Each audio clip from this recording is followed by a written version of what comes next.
আসসালামু আলাইকুম রহমতুল্লাহি ওয়া বারাকাতুহু। সম্মানিত ভিউয়ার্স সকল, যারা রৌয়ার ফার মাদ্রাসার ফুরকির মাছ লইয়া খাইতা চাইন বা নিতা চাইন, আজকের ভিডিও আপনারা লাগিয়া ভিডিওটা শেষ পর্যন্ত দেখবা আর একটা শেয়ার করিয়া সবার কাছে পৌঁছাই দিবা, যাতে আরও যদি যারা ভাই বন্ধু হল তখন লোনেওয়ালা তারাও লইতে পারেন। আইয়া প্রিয় দর্শক হল, ইতিমধ্যে এরশাদুল ইসলাম রৌয়ার ফার মাদ্রাসার কার্যকারী কমিটি সিদ্ধান্ত গ্রহণ করছেন যে আগামী 10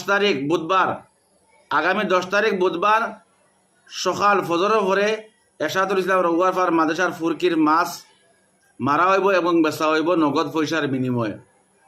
যেহেতু আপনার আগে করে যারা নিশ্চয় লইছেন জানেন যে এরশাদুল ইসলাম রৌয়ার ফার মাদ্রাসার ফুরকির থাকি বিভিন্ন ধরনের বড় বড় মাছ সকল মারা হয় এবং বেচা হয় সুলভ মূল্যের মাঝে।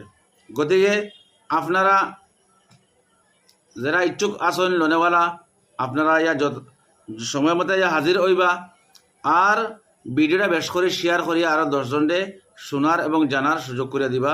আসসালামু আলাইকুম।